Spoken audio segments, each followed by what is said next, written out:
कभी भी किंतु परंतु नहीं लगाया, इसीलिए अपलाइन से ज्यादा मंदिर बने लाइफ लाइन के। और दोस्त, कृष्ण भगवान जब अर्जुन को बोलते थे इन पर तीर चलाओ, ये बोलता था मेरे रिश्तेदार हैं, सोच के बताऊंगा कल।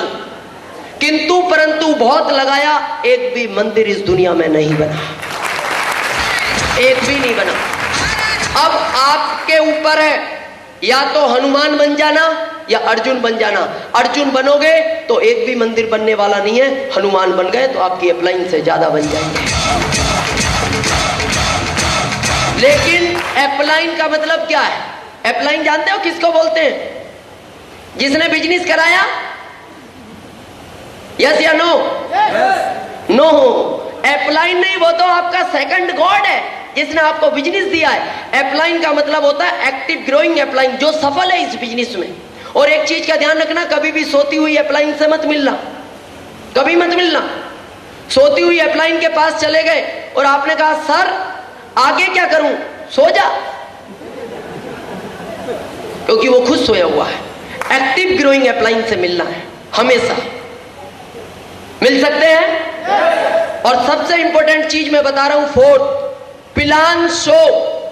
जितना ज्यादा प्लान दिखाओगे उतना ज्यादा बिजनेस बढ़ेगा। मोर प्लान मोर बिजनेस। प्लान बहुत जरूरी है। कितने दोस्त हैं जो आरसीएम का प्लान दिखाते हैं? Thank you. डिस्ट्रीब्यूटर कितने हैं? वेरी गुड, डिस्ट्रीब्यूटर बहुत ज्यादा है, थैंक यू। प्लान कम दिखाते हैं। दोस्त, अगर रूबी स्टार बनना है आज से प्लान दिखाओ, आज से ही। पता है क्यों? अरे सबसे आसान काम है, 7 गोले ही तो बनाने हैं, 7 गोले, और रोज एक जैसा ही बनाना है। आज से ही बनाओ। पर आपको पता है क्या लगता है? कहीं गलत ना हो जाए। मेरे को बताओ, नए आदमी को क्या मालूम होलसेलर किधर होता है? नए आदमी को क्या मालूम? बनाओ जैसा बनाना है, और बना दो तो फिर मिटाना मत। नहीं सर गलत हो गया, नहीं, यही रहेगा। जो बना दिया बना दिया। और जिंदगी में ध्यान रखना, अगर जिंदगी में नंबर 1 बनना है, किसी के साथ भी बात करो, कॉन्फिडेंस के साथ बात करो। कॉन्फिडेंस बहुत जरूरी है। जाली पासपोर्ट से लोग विदेश चले जाते हैं, ओरिजिनल वाले यहीं घूमते रह जाते हैं। क्यों? ये कॉन्फिडेंस की ताकत है। जाली पासपोर्ट वाला कॉन्फिडेंस के साथ बात करता है, बोलता है फ्लाइट लेट क्यों हुई, मेरा अरबों का नुकसान होगा, मेरे को इमीडिएट टिकट चाहिए, किसी भी फ्लाइट की दो। वो कहता है पहले इसको निकालो। कॉन्फिडेंस। अपलाइन ए बनता है या अपलाइन में यू? यू नहीं, मैंने बना रखा, आप देख सकते हैं तीसरे नंबर पे। ए बनता है या यू? ए वाले हाथ खड़ा करें, नहीं संकोच खड़ा करो, मैं बना रहा हूं 4 साल से दोस्त। Thank you. यू वाले तो आपने मेरे को मना क्यों नहीं किया? ये गलत है। और मैं पिछले 4 साल से बना रहा हूं, 4 साल हो गए। बॉम्बे जैसी पढ़ी लिखी सिटी है, मेरा सेमिनार होता है वहां 12-12, 13-13 हजार लोग मेरा सेमिनार सुनने आते हैं। लेकिन दोस्त, आज तक किसी की हिम्मत नहीं हुई कि ये शब्द गलत है दिनेश जी, किसी ने नहीं कहा। क्यों? दिनेश चौधरी इतनी कॉन्फिडेंस के साथ बात करता है, उनको लगता है हो सकता है आजकल वर्डमाला ही चेंज हो गई हो, क्या पता। कॉन्फिडेंस के साथ बात करो। प्लान दिखाओ, मोर प्लान मोर बिजनेस। जितना ज्यादा प्लान दिखाओगे उतना ज्यादा बिजनेस बढ़ेगा। और एक चीज मैं आपको महत्वपूर्ण बता दूं, इस बिजनेस में कभी भी अपना दिमाग मत लगाना, कभी नहीं। माइंड तो लगाना ही नहीं। और जिसने इसमें माइंड लगाया वो इसमें सक्सेस नहीं होगा। हर चीज में सक्सेस हो जाओगे, इसमें नहीं। अगर इसमें सक्सेस होते माइंड लगाने से, तो इस बिजनेस के पहले क्यों नहीं थे? अपना दिमाग तो इसमें काम करेगा ही नहीं। और जिन्होंने लगाया, बताऊं क्या होता है? जो ट्रेन कलकत्ता से दिल्ली जाने के लिए बनी है, मान लो दिल्ली जाना है, कहीं भी जाना है, हमारे रतलाम से ट्रेन निकलती है शाम को बॉम्बे के लिए, जयपुर मुंबई, शाम को 7 बजे और सुबह 7 बजे पहुंचती है मुंबई रतलाम से। एक व्यक्ति को रतलाम से मुंबई जाना था, बड़ा इमरजेंसी काम था, जून का महीना था, ट्रेन में पैर रखने की जगह नहीं। उसने सोचा क्या किया जाए, इलेक्ट्रॉनिक लाइन है, ऊपर बैठ नहीं सकता, बसें जाती नहीं, फ्लाइट की व्यवस्था नहीं, जाना जरूरी था। उसने सोचा अपना दिमाग लगाओ। उसने पता क्या दिमाग लगाया? प्लेटफार्म पे घूम रहा था, बड़ा परेशान, एक डब्बे के पास गया जो डब्बा खचाखच भरा हुआ था और झांक के बोलता सांप सांप सांप सांप सांप। और जैसे ही सांप का नाम हुआ डब्बे वाले बाहर, क्योंकि सांप से हर आदमी डरता है। डब्बा खाली। उसने कहा देखो अपना दिमाग काम आ गया, अब आराम से सोएंगे और सुबह बॉम्ब में उठेंगे। चादर लेके सो गया। सुबह की 7 बजी झाड़ू लगाने वाला आया, उसने उसको उठाया, बोले भाई साहब उठो। उसने कहा क्या आ गया? उसने कहा रतलाम आ गया। उसका दिमाग खराब। उसने कहा पागल हो, अरे सुबह की 7 बजी है, बॉम्बे आना चाहिए, क्या ट्रेन चली नहीं? उसने कहा ट्रेन तो बॉम्बे पहुंच गई। बोले फिर? बोले इस रात को इस डब्बे में सांप था, ये डब्बा यहीं काट दिया गया। तो ध्यान रखना, अगर दिमाग लगाया तो डब्बा इधर ही रह जाएगा, रूबी स्टार नहीं पहुंचेगा। दिमाग तो लगाना ही नहीं। दोस्त, जो रॉयल्टी अचीवर्स हमारे सामने थे, इन्होंने इन्हीं चीजों को फॉलो किया और इसीलिए आज इस मुकाम पर पहुंचे हैं। लेकिन इसके बाद इस बिजनेस का आखिरी मुकाम होता है टेक्निकल, जहां जाने के बाद इनकम होती है लाखों रुपए पर मंथ। यहां आने के बाद आदमी को बोला जाता है फाइनेंशियल फ्रीडम, आर्थिक आजादी मिलती है। किसी भी चीज को खरीदने के लिए उसको सोचना नहीं पड़ता। क्या उन महागुरुओं से मिलना चाहोगे जिनके ग्रुप में सैकड़ों रॉयल्टी अचीवर्स, कई टेक्निकल अचीवर्स होते हैं? लेकिन इन महागुरुओं से बात करने के बाद मैं छोटी सी बात में आपको इस बिजनेस के वो टर्निंग पॉइंट बताने वाला हूं। और जो आज शुरू से आप बैठे हो, मैं आपको दावे के साथ बोलता हूं, आज आपको अर्थ मिल जाएगा इस बिजनेस को क्यों करना चाहिए। इनसे मिलने के बाद वो बातचीत मैं आपसे करूंगा बहुत शॉर्ट समय में, क्योंकि मेरे को भी निकलना है, मेरी ट्रेन है कलकत्ता से। लेकिन मैं उन महागुरुओं को यहां बुलाऊंगा और उन महागुरुओं के स्वागत में क्या करना चाहिए मेरे को बताने की जरूरत नहीं है। मैं इनवाइट करूंगा उन सारे टेक्निकल अचीवर्स को, प्लीज वेलकम, एक बार बहुत जोरदार तालियों के साथ।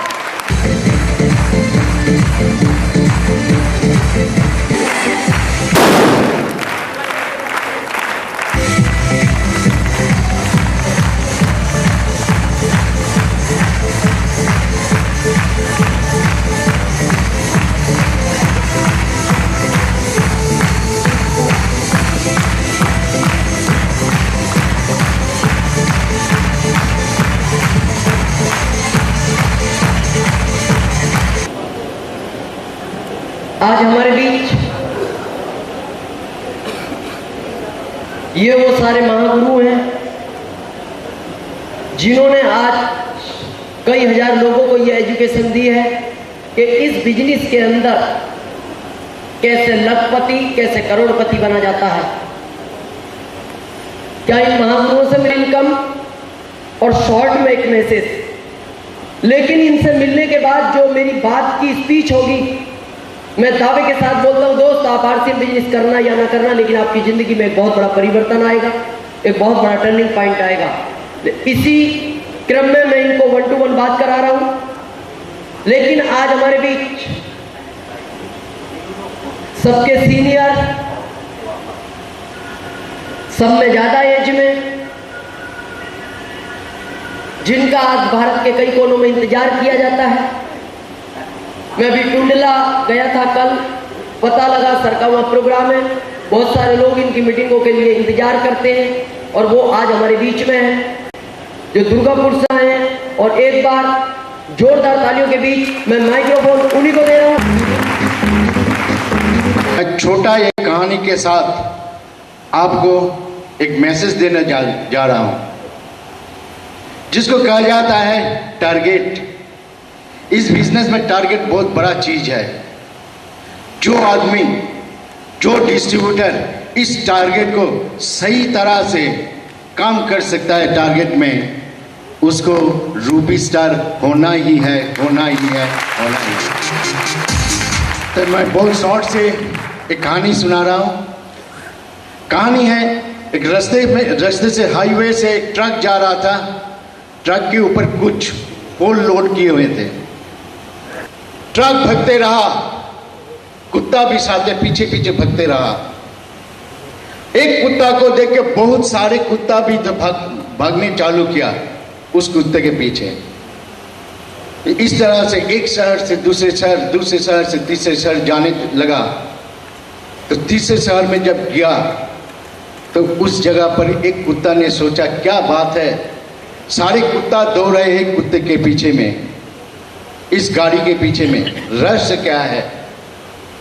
तो कुत्ता ने सारे कुत्ते को पूछने लगा तो क्यों भाग रहे हो। तो कुत्ता ने कहता है वो लोगों भागता है, मैं भी भाग रहा हूं। इस तरह भागते जब पूछते पूछते पूछते पूछते सामने वाला जो कुत्ता है उसका पास गया। उसी समय वो ट्रक वहां पर रुक गई, ट्रक से पोल अनलोड होने लगा, उतारने लगा। कुत्ता ने अपने पैर उठा के पेशाब कर दिया। This is the target. उस कुत्ता का टारगेट था जहां पर पोल उतरेंगे वहां पर वो पेशाब करेंगे। आपका भी टारगेट होना है, हमको रूबी स्टार होना है, रूबी स्टार होना है, तब तक नहीं रुकना है, तब तक नहीं रुकना है। तो मैं बोल चुका हूं मेरा इनकम क्या है, इनकम करने का तो बात नहीं है।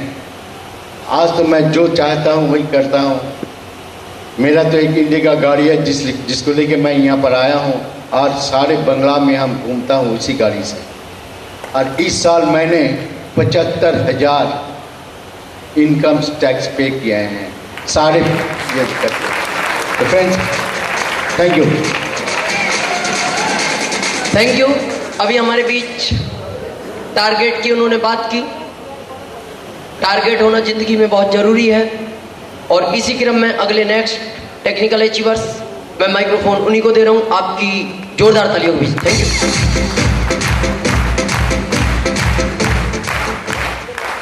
পরিচয় রাজকুমার চান্ডা। আর বাস্তবে এই আরসিএম বিজনেস আমি করি কেন, সিম্পল মেসেজ। আমার কাছে আরসিএম লোকে বলে রাইট কনসেপ্ট মার্কেটিং, আর আমি বলি এটাকে রুপিয়া ছাপনে কি মেশিন। কারণ আমাকে যদি কেউ জিজ্ঞেস করে মিস্টার চান্ডাক তোমার কটা সন্তান, আমি বলি আমার 3টে সন্তান। যদি জিজ্ঞেস করে কটা মেয়ে, আমি বলি আমার এক মেয়ে 9 বছর বয়স, এক ছেলে 3 বছর বয়স, তৃতীয় সন্তান আমার কাছে আরসিএম। কারণ আমি খুব ভালোভাবে জানি সময় আসবে আমার মেয়ের বিয়ে হবে, ও অন্যের বাড়িতে চলে যাবে। এটাও ভালোভাবে জানি আমার ছেলেরও বিয়ে হবে, জানি না কেমন বৌমা নিয়ে আসবে, এসে হয়তো বলবে আমার ছেলেকে চলো এই পুরো বুড়ি সেবা করতে পারবো না। কিন্তু সেদিনকে এই সন্তান বলবে পুরো বয়সে সাথী রইলাম আমি, তোমায় আমি ছাড়ব, তোমায় আমি ছাড়ব। আর বাস্তবে এটাও সত্যি কথা, আমার ছেলে সেদিনকে যাওয়ার আগে একবার না হাজার হাজার বার চিন্তা করবে আমি আমার বাবাকে ছেড়ে যাব, তার কাছে তো রুপিয়া ছাপনে কি মেশিন আছে, সেও আমাকে ছেড়ে যেতে পারবে। আর এই ব্যবসার সাকসেসের একটা ছোট্ট নমুনা বলবো কি করলে সাকসেস হতে পারে। यस, आप लोग खाली मुस्कुराते रहो, किसी को देखो हंसो, हंसते रहो। मैंने क्या किया, आज से 27 साल पहले एक खूबसूरत लड़की को देख के थोड़ा मुस्कुराया था। मैंने मुस्कुराया, उसने भी मुस्कुराया। 15 साल प्यार, 12 साल शादी, 2 बच्चे, मेरी जिंदगी बदल गई। आप भी किसी को देख के मुस्कुरा दो, वो भी आरसीएम में जुड़ जाएगा, वो भी रॉयल्टी अचीवर बन जाएगा, वो भी टेक्निकल अचीवर बन जाएगा, आप भी रूबी स्टार बन जाओगे, आप भी रूबी स्टार बन जाओगे। Thank you, thank you, thank you very much. Technical achiever microphone दे रहा हूं आपकी जोरदार तालियों के बीच थैंक यू।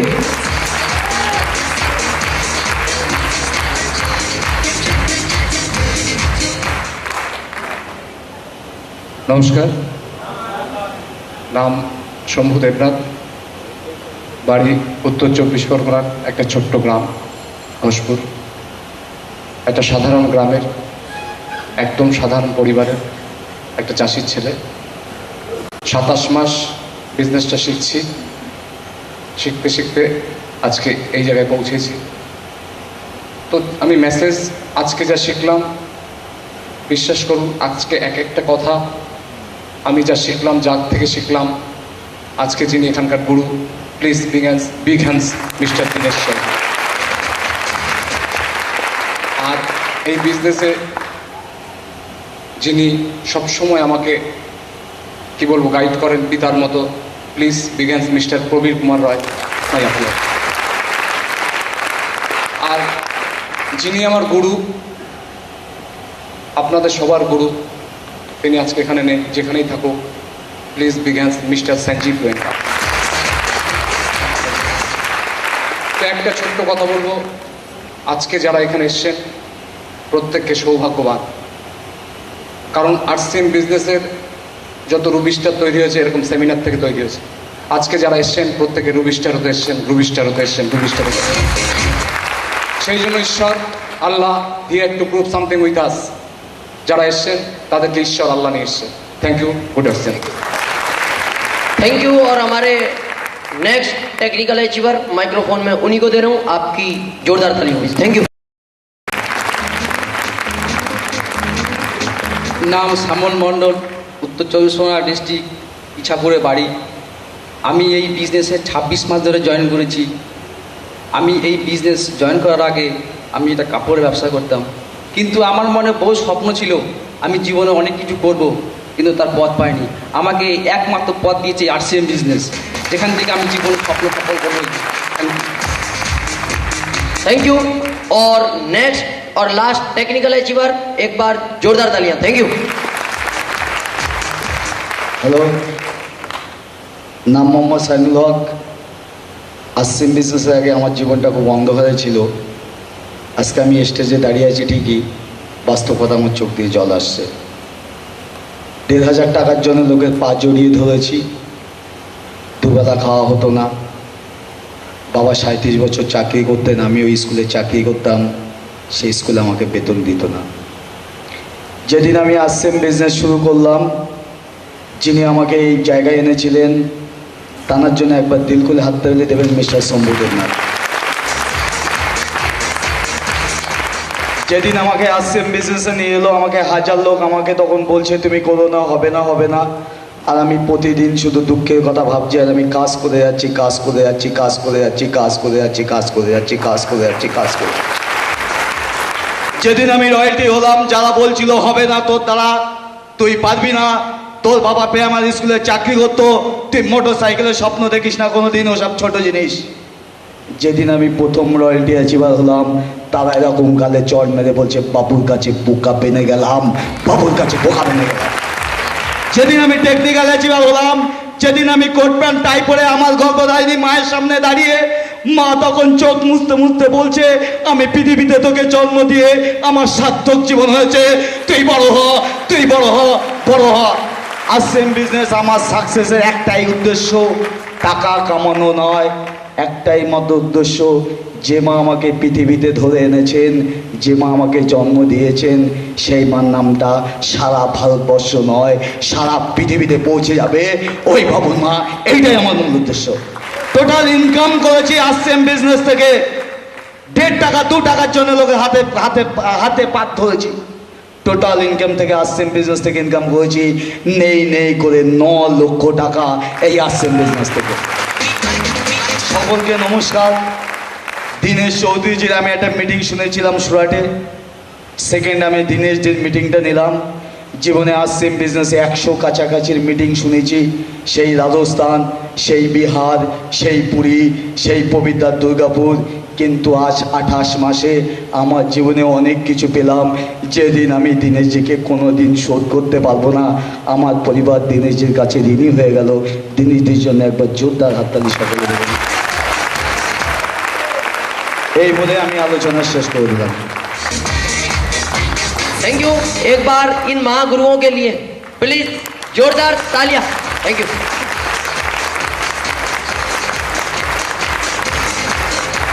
Thank you. एक बार इनके लिए जोरदार तालियां please. Welcome. Thank you. Thank you. चाहते हो यहां तक पहुंचना? दोस्त, आज के 4 साल पहले मैंने इसी सफर को स्टार्ट किया था। मेरा पहला स्टेटमेंट था 416, अगले महीने 738, तीसरे महीने 1154, और आज अगर मैं अपनी इनकम की बात करता हूं, हालांकि बात आपको हजम नहीं होगी, आज आरसीएम मेरे को 1 महीने के अंदर इनकम टैक्स काटने के बाद जो इनकम पहुंचाता है वो 1 महीने की है 5,31,000। और इसी महीने मेरे को गर्व है इस बात का, मैं आपको इसलिए ये इनकम नहीं बता रहा कि आप मेरी इनकम को देखकर प्रभावित होना, नो। मैं आपको चेक इसलिए नहीं बता रहा कि मेरी इनकम को देखकर आप बिजनेस करना, नो। दोस्त, जब मैं अपने आप से कभी कभी अपना प्रश्न पूछता हूं, जब मैं एकांत में बैठ के अपने अंदर के इंसान से बोलता हूं और मैं पूछता हूं, दिनेश चौधरी, आज के 4 साल पहले की तू तेरी जिंदगी देख। आज के 4 साल पहले तू केवल जिस गवर्नमेंट के लिए काम करता था 8 घंटे, वो गवर्नमेंट सिर्फ तेरे को 2075 रुपए दिया करती थी, और आज उसी गवर्नमेंट को तू हर महीने 25,000 इनकम टैक्स देता है। दोस्त, जब एकांत में बैठता हूं तो मेरे अंदर का इंसान बोलता है, मेरे को गर्व होता है अपने आप पर। जब मेरे अंदर का इंसान बोलता है, दिनेश चौधरी तू सोच, आज तेरी एजुकेशन एक कलेक्टर से 25 गुना कम है और तेरी इनकम आज एक कलेक्टर से 25 गुना ज्यादा है। और एक कलेक्टर को तो सिर्फ एक जिला पहचानता है, दिनेश चौधरी आज तेरे को ये भारत पहचानता है। ये सब कुछ आपको ये बिजनेस दे सकता है, सब कुछ दे सकता है। इसी महीने में इस बिजनेस से करोड़पति बना। और दोस्त, मैं आज इसीलिए आया हूं, क्या आप चाहते हो इस बिजनेस से करोड़पति बनना? चाहते हो रूबी स्टार बनना? इसके लिए ठानना पड़ेगा, ठानना। ठान सकते हैं? किसको कहते हैं ठानना? दिल में लेना। दिल में लेना, यस, ओके, पर ठानना कुछ और है। संकल्प में कोई विकल्प नहीं। संकल्प में कोई विकल्प नहीं, यस, ओके, पर ठानना कुछ और है। जो सोच लिया वो करके दिखाना, यस, ओके, पर ठानना कुछ और है। यस, टारगेट, यस, ओके, पर ठानना कुछ और है। मैं आपको बताता हूं किसको कहते हैं ठानना। एक 45 किलो के व्यक्ति ने इस देश को राजनीतिक आजादी दिलाई, कौन थे? महात्मा गांधी जी। कैसे दिला दी? सोचो आप, जिस समय एक अंग्रेज ने उनको ट्रेन से फेंक दिया था, भला करे भगवान उस अंग्रेज का जिन्होंने उनको ट्रेन से फेंक दिया। उस समय प्लेटफार्म पर पड़े हुए गांधी जी ने अपने मन में यह ठान लिया था कि तूने मेरे को ट्रेन से फेंका है, एक दिन मैं तेरे को हिंदुस्तान से फेंक दूंगा। कोई बता सकता है इस देश को आजाद होने में कितने साल लगे? 200? नो, ये देश उसी दिन आजाद हो गया था जिस दिन गांधी जी ने ठान लिया था। 200 साल तो प्रोसेस में लगे हैं दोस्त। जिस रोशनी को आज आप देखते हो, यह हिसाब हमने लगाया कि 10,000 बार में एडिसन ने इसका आविष्कार किया। नो, लाइट उसी दिन बन गई थी जिस दिन एडिसन ने ठान लिया था।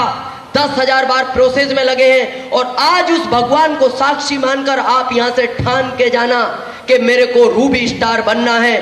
2 साल प्रोसेस में लगेंगे, रूबी स्टार आज ही बनोगे, आज ही बनोगे। मैंने ठाना था एमपी का पहला रॉयल्टी अचीवर्स बनना है, मैं बना। मैंने ठाना था एमपी का पहला टेक्निकल अचीवर्स बनना है, मैं बना।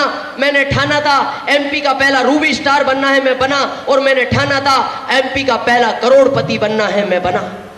ठानना पड़ता है। बहुत सारे लोग बोलते हैं, दिनेश चौधरी तुम इतने सफल कैसे हो गए? दोस्त, अंदर एक आग जल रही थी। किसी भी चीज को पाने के लिए एक बर्निंग डिजायर चाहिए, जलती हुई आग, स्ट्रॉन्ग बर्निंग डिजायर। आपको पता है मजनू को लैला मिली, क्यों? आप और हमको तो नहीं मिली। क्यों? क्योंकि मजनू ने ठाना था और हमने नहीं ठाना। मजनू ने कहा समाज विरोध करे नो प्रॉब्लम, घर वाले विरोध करे नो प्रॉब्लम, देश विरोध करे नो प्रॉब्लम, मेरे को लैला चाहिए। उसको मिल गई, स्ट्रॉन्ग बर्निंग डिजायर थी, हमें नहीं मिली। हमें तो जो चाहिए थी वो भी नहीं मिली, वो भी किसी और को ही मिल गई। क्यों? क्योंकि हमारे अंदर स्ट्रॉन्ग बर्निंग डिजायर नहीं थी उसको पाने की। स्ट्रॉन्ग बर्निंग डिजायर चाहिए, वो आपके साथ है, वो आपके साथ है।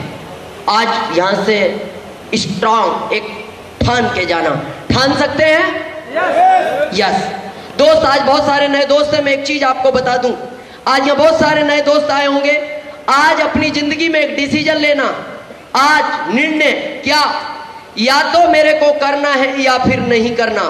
आपका दिल बोलता है करना है, आपका दिमाग बोलता है करना है तो करना है, फिर दुनिया भी मना करे तो रुकना मत। और आपका दिमाग बोलता है और आपका दिल बोलता है नहीं करना, दुनिया भी कहे तो फिर कभी करना मत। डिसीजन आपका होना चाहिए। डॉक्टर बनना हो, डिसीजन किसका होना चाहिए? अपना। और मिलो किससे? जो डॉक्टर बन चुके हैं। आईएएस बनना हो, डिसीजन खुद का, और मिलो किससे? जो आईएएस बन चुके हैं। आरसीएम का डिस्ट्रीब्यूटर बनना है, डिसीजन खुद का लेना, और मिलो उनसे जो आरसीएम में सफल हो चुके हैं। और आप सबसे बड़ी गलती क्या करते हो? जाके पड़ोसी को पूछते हो आरसीएम कर लूं क्या? क्या बताएगा? अरे अगर आईएएस बनना है, एक सड़क पे जाते हुए रिक्शा वाले को पूछ दो भाई साहब रुको, वो कहेगा बताओ आईएएस बन जाऊं क्या? वो कहेगा पागल है, रिक्शा चला। जिनको इसका नाम भी याद नहीं है, कभी उनसे राय मत लेना। एक बार मैं किसी को ट्रेन के अंदर प्लान दिखा रहा था। ट्रेन के अंदर एक भाई साहब पास में बैठे थे, मेरे को बोलते हैं राम सीएम की बात कर रहे हो क्या? राम सीएम। मैंने कहा आपको किसने बताया? बोले एक व्यक्ति कई बार बताने आया पर मैंने किया नहीं। मैंने कहा अच्छा किया नहीं किया? बोले क्यों? मैंने कहा मैं राम सीएम की नहीं, मैं तो भोले शंकर की बात कर रहा हूं। बताओ जिसको नाम याद नहीं है वो क्या बताएगा? कोई यहाँ आई स्पेशलिस्ट डॉक्टर साहब है, आंखों के स्पेशलिस्ट? नो हो तो मैं माफी चाहूंगा। एक बार एक माँ अपने बच्चों को एक डॉक्टर साहब के पास लेके गई, आई स्पेशलिस्ट थे। माँ ने कहा डॉक्टर साहब मेरे बच्चे को एक के दो दिखते हैं, मेरे बच्चे को एक के दो दिखते हैं। तो डॉक्टर साहब का जवाब था तुम चारों को एक ही बीमारी है क्या?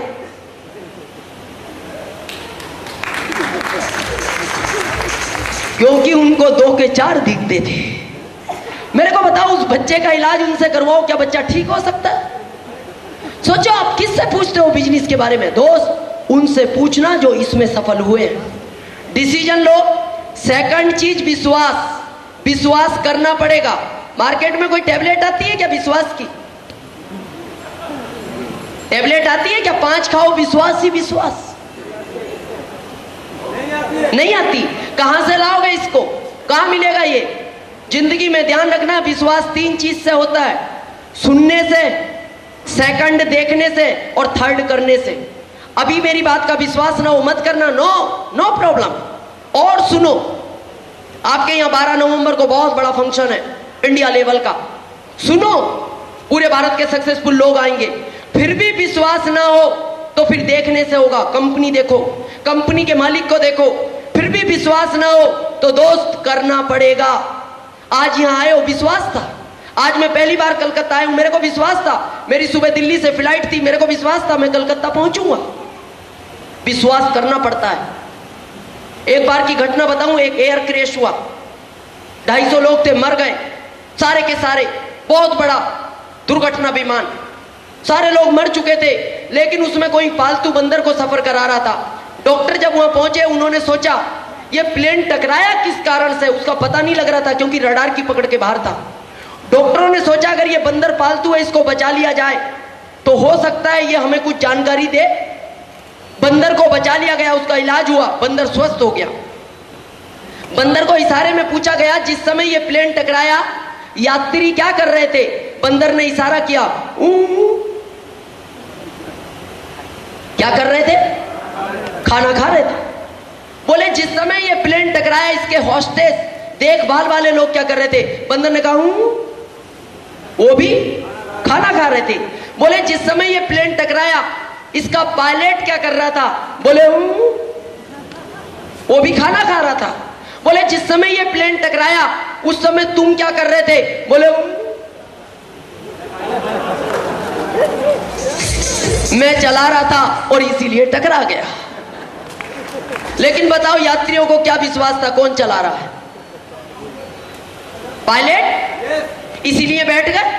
और रास्ते में उनको बैठते समय कोई ये कह देता कि भैया बीच में बंदर भी चलाएगा, बैठता एक भी? नो। ईमानदारी से बताओ ट्रेन में सफर करते हो, कितने लोग हैं जो डब्बे के बैठने के पहले इंजन को झांक के देखते इसको कौन चला रहा है? बताओ कभी देखा आपने? जरूरी है उस इंजन में आदमी हो? ऊं भी तो हो सकता है। क्यों नहीं चेक किया आज तक आपने? मान लेते हैं आदमी भी हो, क्या आपका दोस्त है? क्या आपका रिश्तेदार है? हो सकता है आपका दुश्मन भी हो। अरे दोस्त, कभी ध्यान से सोचना, एक अनजान व्यक्ति को अपनी जिंदगी हाथ में दे देते हो, कोई गारंटी है वो छोड़ दे? दुश्मन में तो टकरा भी सकता है। अरे जब एक आदमी को अपनी जिंदगी दे देते हो विश्वास पर, और जिस बिजनेस से आपकी जिंदगी बदलने वाली है, फिर उस पर विश्वास क्यों नहीं करते? करना पड़ेगा, करना पड़ेगा। पता है ट्रेन में विश्वास क्यों है? 1000 लोग बैठे हैं, आपको पता है जहां ये पहुंचेंगे वहां मैं भी पहुंचूंगा, इनका विश्वास है। तो दोस्त, अगर 1000 लोगों पे अपनी जिंदगी का विश्वास है, तो इसमें तो 50 लाख से ज्यादा लोग चल रहे हैं। जहां ये पहुंचेंगे फिर वहां आप भी पहुंचोगे। विश्वास करना पड़ेगा। तीसरी चीज धैर्य, पैशंस। धैर्य बहुत जरूरी है, पैशंस बहुत जरूरी है। लेकिन नए लोग क्या करते हैं? फार्म भरते भरते, सर चेक कब आएगा? फार्म भरते भरते चेक चाहिए। फार्म भरने से कभी चेक नहीं आता। पैशंस रखो। इस दुनिया में कोई भी रातों रात लखपति नहीं बना, ना हम बने ना आप बने, सबको समय लगा है। ना टाटा बिरला मोदी बने, समय लगता है। पैशंस रखो।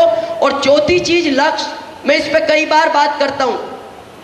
आपने सुना है हर आदमी किसके पीछे भागता है? लक्ष्मी, पैसा। आप सब पढ़े हुए दोस्त यहां बैठे हो, आपने अपने जीवन में पढ़ा होगा लक्ष्मी का संधि विच्छेद होता है लक्ष्य प्लस मी इक्वल टू लक्ष्मी।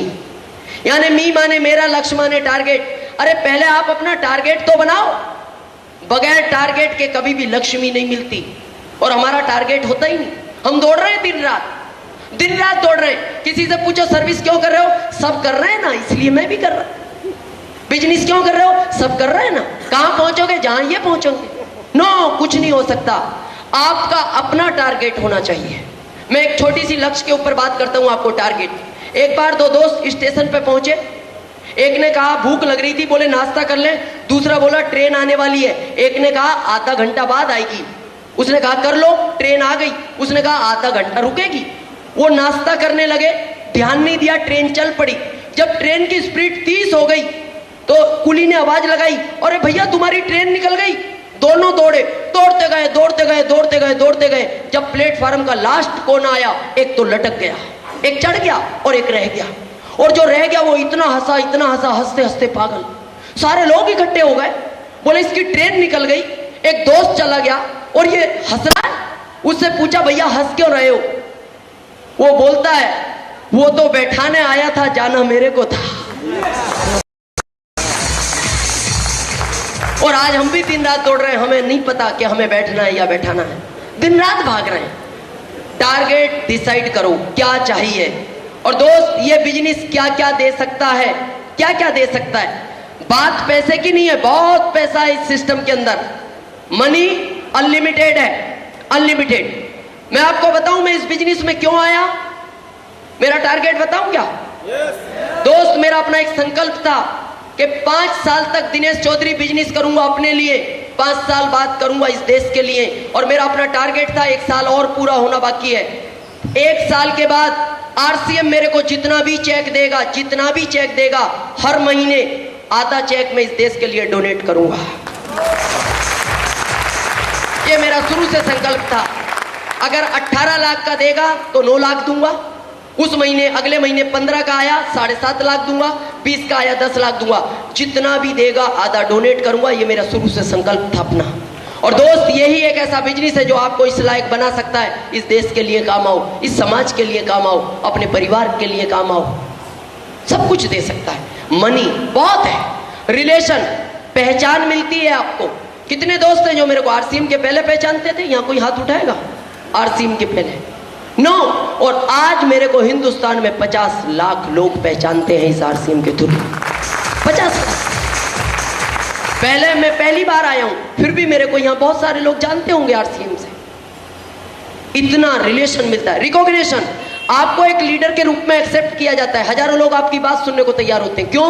उनको पता है ये जो भी बोल रहा है हमारे घर में कुछ देने के लिए बोल रहा है। और दोस्त, हर आत्मा का दर्द है मैं बोलूं और लोग सुने। आपको पता है जर्मनी के अंदर लोग डॉक्टरों को फ्री की फीस देते हैं रिकॉग्निशन के चक्कर में। एक पेशेंट गया, डॉक्टर साहब को बोलता है ये 100 रुपए लो फीस के। डॉक्टर साहब ने कहा बताओ कैसे आए। उसने कहानी सुनाई। डॉक्टर साहब 10 दिन पहले सर दुखा, 9 दिन पहले ये हाथ दुखा, 8 दिन पहले ये दुखा, 7 दिन पहले पैर दुखने लगे, 6 दिन पहले सर्दी हो गई, 5 दिन पहले छींक आई, 2 दिन पहले बुखार आ गया, 1 दिन पहले हड़कल हो गई। डॉक्टर साहब ने 45 मिनट तक कहानी सुनाई उसने, 45 मिनट। डॉक्टर साहब ने कहा चेक करो, रिपोर्ट में लिखा हुआ आया ओके तुम बिल्कुल ठीक हो। उसने कहा ये तो मैं जानता हूं। डॉक्टर साहब ने कहा तुम जानते हो? बोले हाँ। बोले फिर तुम मेरे पास आए क्यों और 100 रुपए क्यों दिए? तो वो बोलता है डॉक्टर साहब घर वाले तो 5 मिनट सुनने को तैयार नहीं, तुमने 45 मिनट तो सुना। और दोस्त वो आत्मा का दर्द यहां पूरा हो सकता है, यहां पूरा हो सकता है। रिकॉग्निशन मिलती है, पर्सनालिटी डेवलपमेंट करता है, आदमी को इंसान बना देता है ये बिजनेस। इंसान, आदमी तो बहुत मिलेंगे दुनिया में आपको, इंसान नहीं मिलेंगे। कितने लोग हैं जिनके घर आरसीएम से खुशियां आई हैं? पैसा नहीं, खुशी। जहां परिवार खुश है आज। वेरी गुड दोस्त, आज मेरा परिवार बहुत खुश है, मेरी पत्नी, मेरा बच्चा। एक ही लड़का है मेरा 10 साल का, एक ही पत्नी है, दोनों बहुत खुश हैं। मेरी पत्नी मेरे को बोलती है पैसे से खुश नहीं है, वो कहती है मेरे को इस बात की खुशी नहीं है आपके पास 4 कारें 3 बंगले और आपकी इनकम 5.25 लाख पर मंथ है। नो, मेरी पत्नी एक ही बात बोलती है, जो हुआ अच्छा हुआ, मेरे को खुशी इस बात की है आप सुधर गए। तो आप ये मत सोचना मैं पहले बिगड़ा हुआ था, ऐसा नहीं है। मेरा लड़का है 10 साल का, पता है मेरे को क्या बोलता है? आप पहले वाले ही पापा हो क्या?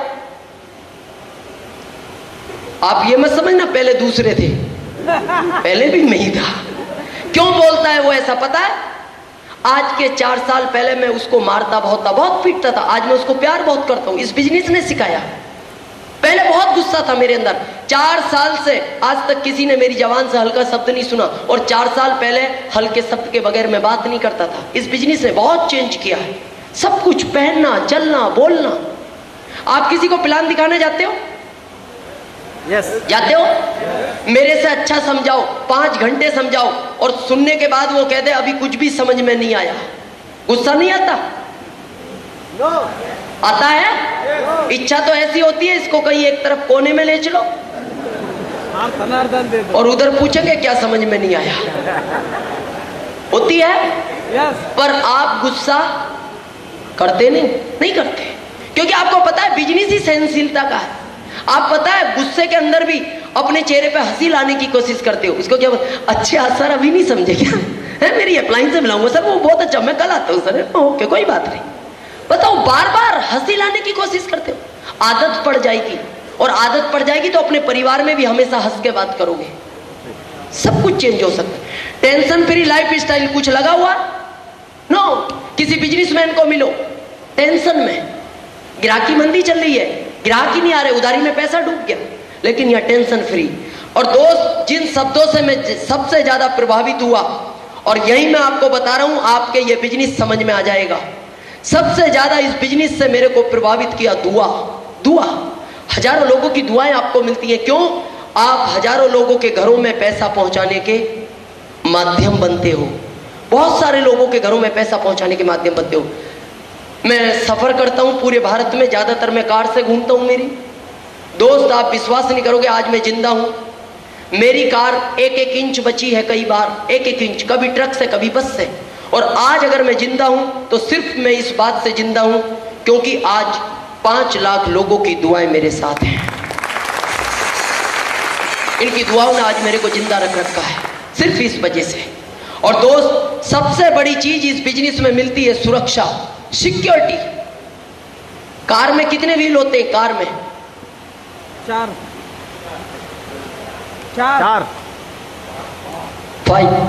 5, एक पीछे स्टेपनी है। आप बताओ वो स्टेपनी क्यों है? चाहता तो कार का मालिक नहीं रखता, क्यों रखी है? वो उस कार की सुरक्षा है। कभी वो कार पंचर हो जाए तो स्टेपनी लगा के आप अपने परिवार को सुरक्षित पहुंचा सको। मेरे को एक चीज बताओ, दिन रात दौड़ते हो यूं, दिन रात किसके लिए? पत्नी, मासूम बच्चे, बूढ़े माँ बाप। आपने कभी सोचा है आपके बाद इनकी कोई स्टेपनी है? अरे दिन रात दौड़ते हो, कहीं कुछ भी हो सकता है। दोस्त, ये बात मेरे को कहनी अच्छी नहीं लगती, मेरे शरीर का एक एक रोम खड़ा हो जाता है, मैं इस बात को कहना नहीं चाहता। आज एक व्यक्ति सुबह अपनी पत्नी, अपने बच्चे और माँ बाप से मिलकर निकलता है और दोस्त पता लगता है रात को घर नहीं आया, वो किसी एक्सीडेंट में मारा गया। सोचो आप, कभी नहीं सोचा हमने, अरे बम ब्लास्ट हो जाते हैं, हजारों लोग, 2 ट्रेनें आपस में टकरा जाती है, हजारों लोग इस दुनिया से चले जाते हैं। अभी बॉम्बे बम ब्लास्ट हुआ, दोस्त उन मासूम बच्चों से पूछना जिनके माँ बाप उस हादसे में मारे गए, उन माँ बाप से पूछना जिनका सिर्फ एक लड़का था, इकलौता था, जान से प्यारा था, वो उस हादसे में मारा गया। उस विधवा औरत से मिलो जिसका पति घर वापस नहीं आया। मैं आपको गारंटी के साथ बोलता हूं, अमर कोई नहीं है, जाना सबको है। लेकिन आज हम इस दुनिया से इस बिजनेस को करने के बाद गए तो हमारे परिवार को इस बात का दुख तो होगा कि आज हम इस दुनिया में नहीं हैं। लेकिन पता है क्या होगा? आज आपके घर में किसी ने दीपक जलाया और आपने हजारों दीपक जलाए, क्या आपके दीपक की लो कम हो गई? अरे रोशनी बढ़ गई। दोस्त, मैंने आज 5 लाख जलाए हैं, क्या मेरे दीपक की लो कम हो गई? रोशनी बढ़ गई और मैं जब तक जिंदा हूं मैं जलाऊंगा, जब तक जिंदा हूं जलाऊंगा। और दोस्त, भगवान गलती से ऐसा किसी के साथ ना करे, किसी आंधी और तूफान के कारण ये दीपक बुझ भी गया तो ये जलाए हुए लाखों दीपक कभी आपके घर में अंधेरा नहीं होने देंगे, कभी अंधेरा नहीं होने देंगे। आपने कभी इस बात को गंभीरता से नहीं लिया। आज आप यहां आए हो, सोचो आप, जो पत्नी घर है, जो माँ बाप आपके घर है, जो बच्चे घर है, आपके एक एक सेकंड का इंतजार करते हैं वो वापस लौटने का। आपकी पत्नी एक एक क्षण का इंतजार करती है आपके वापस लौटने का। आपके माँ बाप एक एक पल का इंतजार करते हैं आपके वापस लौटने का। दोस्त, मेरे बच्चे को पता है मैं 18 तारीख को रतलाम पहुंचूंगा, मेरी पत्नी को पता है मैं 18 तारीख को रतलाम पहुंचूंगा। लेकिन आज मेरा बच्चा सुबह मेरे को 6 बजे फोन करता है, रोज करता है।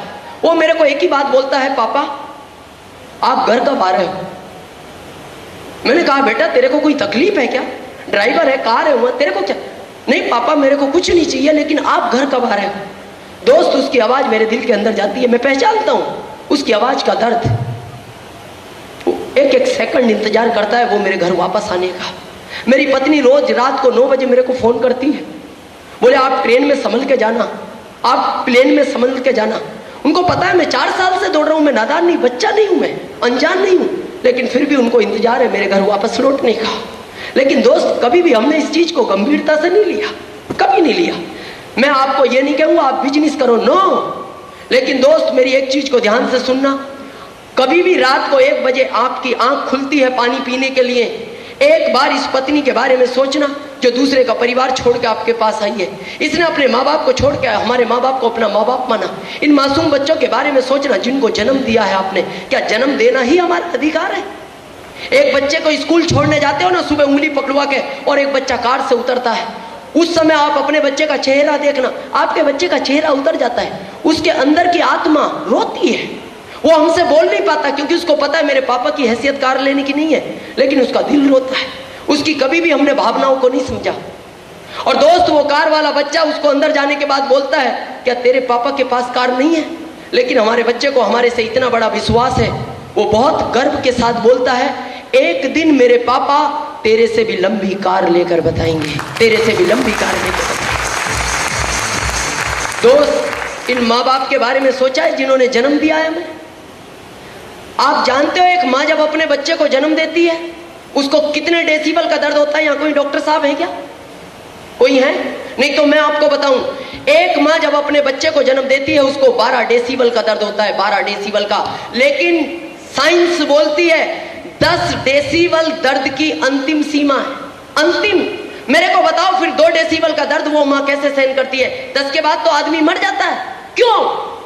उसको पता है कि एक नन्हा मुन्ना बच्चा मेरे आंगन में जन्म लेगा, जब ये बड़ा होगा और जो सपने मैंने देखे हैं मैं तो पूरा नहीं कर पाई, मेरा बच्चा उन सपनों को पूरा करेगा, मेरा बच्चा उन सपनों को पूरा। और दोस्त, ये सब कुछ देखने के बाद आपके अंदर का इंसान बोलता है मेरे को ये बिजनेस करना चाहिए, तो आप करना, और 5 साल तक छोड़ना नहीं।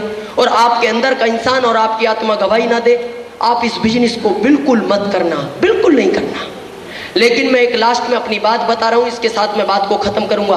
और आपके अंदर का दिल अगर बोलता है करना है तो करना। आज आप बिजनेस करते हो, कभी उतार चढ़ाव आएंगे, कई बार आएंगे, कई बार आप गिरोगे, कई बार आपको लगेगा। आज मेरे पास बहुत फोन आते हैं, सर हम बिजनेस को कर रहे हैं, बहुत चैलेंज आ रहे हैं।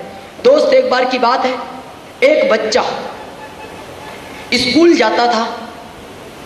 स्कूल जाते समय वो अपने पापा को बोलता था, पापा सबके पापा स्कूल में आते हैं, आप कभी भी मेरे स्कूल में नहीं आते? पापा प्लीज एक बार आप मेरे स्कूल में आओ। वो बार बार बोलता था, बार बार बोलता था, लेकिन उसके पापा कभी भी स्कूल में नहीं जाते थे। उसने एक दिन अपने पापा से कहा, पापा क्या मेरे से कोई गलती होगी पापा? क्या मैंने ऐसा कोई गुनाह कर दिया जिससे आप मेरे से नाराज हो पापा? अरे सबके पापा आते हैं पापा, सब बच्चे मेरे को बोलते हैं, आप क्यों नहीं आते? लेकिन दोस्त उसके पापा ने उसको कोई जवाब नहीं दिया। एक दिन उस बच्चे ने रेस में भाग लिया और जब वो अपने घर से निकलता है तो अपने पापा के रूम में जाता है और उनके पैर छू के बोलता है, पापा आज मेरे को आशीर्वाद दो, आज मैंने एक रेस में भाग लिया है और आज मैं आपको गारंटी के साथ बोलता हूं, मैं आज आपको जीत कर दिखाऊंगा, किसी भी कीमत पर मैं आज स्कूल में पहला नंबर लाऊंगा। लेकिन पापा आज मेरे लिए एक बार आना, आज सबके पापा आएंगे पापा, आज आप मेरे लिए आना। दोस्त उसके पापा ने कोई जवाब नहीं दिया। वो बच्चा अपनी आंखों में आंसू लेकर स्कूल चला गया। जब रेस की तैयारी होती है, पहली सीटी बजती है, चारों तरफ उसकी निगाह गई, उसको सबके पापा नजर आए लेकिन उसके पापा उसको नजर नहीं आए। दूसरी सीटी बजी, उसको सबके पापा नजर आए लेकिन उसको उसके पापा नजर नहीं आए। जैसे ही तीसरी सीटी बजी और तैयारी थी रेस की, उसके पापा उसको नजर आए। दोस्त उसके अंदर इतनी खुशी आई, उसने कहा आज पहली बार मेरे पापा मेरे को देखने आए, किसी भी कीमत पर जीत कर बताना है। उसकी आंखों में प्यार के आंसू थे और वो इतने उत्साह के साथ दौड़ता है, इतने कमिटमेंट के साथ दौड़ता है कि वो गिर जाता है। गिरते ही फिर उसको याद आता है आज पहली बार मेरे पापा मेरे को देखने आए हैं। वो दोबारा दौड़ता है, दोबारा गिर जाता है। फिर उसको याद आता है पहली बार मेरे पापा मेरे को देखने आए। तीसरी बार दौड़ता है, फिर गिर जाता है। 4 बार उठा, 4 बार गिरा। 5वीं बार उठा, फिर गिरा। 6ठी बार उठा, फिर गिरा। 7वीं बार उठा, फिर गिर गया। रेस खत्म हो चुकी थी, सारे बच्चे जा चुके थे। वो मैदान में अकेला खड़ा था, रो रहा था। उसने अपने आप से कहा कि अब मैं घर नहीं जाऊंगा, अब मैं घर नहीं जाऊंगा, अब मैं अपने पापा को क्या मुंह दिखाऊंगा। वो रो रहा था दोस्त। उसके पापा ने उसके कंधे पे हाथ रखा। उसने देखा अपने पापा को और अपने पापा के पैर छू के बोलता है, पापा आई एम सॉरी, आज मैं आपको जीत कर नहीं बता पाया, मेरे को इस बात का दुख है। आज मैंने सिर्फ आपको इसलिए बुलाया था कि आज मैं आपको जीत कर बता पाऊंगा। पापा आई एम सॉरी, कभी भी मेरे को माफ कर मत करना, मैं कभी भी घर नहीं वापस जाऊंगा और कभी भी आपके सामने नहीं आऊंगा। दोस्त उसके पापा ने उसको गले लगाया और बोलते हैं, बेटा कौन कहता है तू नहीं जीता? अरे ये बच्चे तो सिर्फ एक बार जीते हैं, तू 7 बार जीता है, तू 7 बार जीता है। दोस्त आज मैं पहली बार कलकत्ता आया हूं और मैं 6 महीने में एक स्टेशन पे जाता हूं। मैं आपको वादा करता हूं, अगर आप दौड़ने को तैयार हो, मेरे को 1 महीने में 6 बार भी आना पड़ा तो मैं आऊंगा। 1 महीने में 6 बार भी आना पड़ा तो आऊंगा। लेकिन अगर आज इस रेस में आपने दौड़ना शुरू किया है, जब भी गिरो याद करना अपने इस परिवार को, जब भी गिरो सोचना इस पत्नी के बारे में, जब भी आपको लगे मैं इस बिजनेस को नहीं कर पा रहा सोचना इन मासूम बच्चों के बारे में, जब भी आप गिरो, जब भी आपको लगे मैं थक चुका हूं सोचना इन माँ बाप के बारे में। जितनी बार भी आपको लगे इस परिवार को देखना और उतनी बार ही दौड़ना। जितनी बार गिरो उतनी बार ही दौड़ना। और मैं आपको यह वादा करता हूं, जो जितनी बार गिरकर उठेगा, जो जितनी बार गिरकर चलेगा, दोस्त कहानियां उसी की बनेंगी, हिंदुस्तान उसी को याद रखेगा, ये हिंदुस्तान उसी को याद रखेगा। आपने सुना, मैं आप आभारी हूं, बहुत बहुत थैंक यू, धन्यवाद। আগামী 17 তারিখ অশোকনগর শহীদ সদন মঞ্চে অল লিডার্স, আগামী 17 তারিখ রবিবার বিকেল 3টে থেকে অশোকনগর শহীদ সদন মঞ্চ, এবং আগামীকাল কল্যাণী 7 নম্বরে DTW leader mister Shambhu Debnath, time 3টে।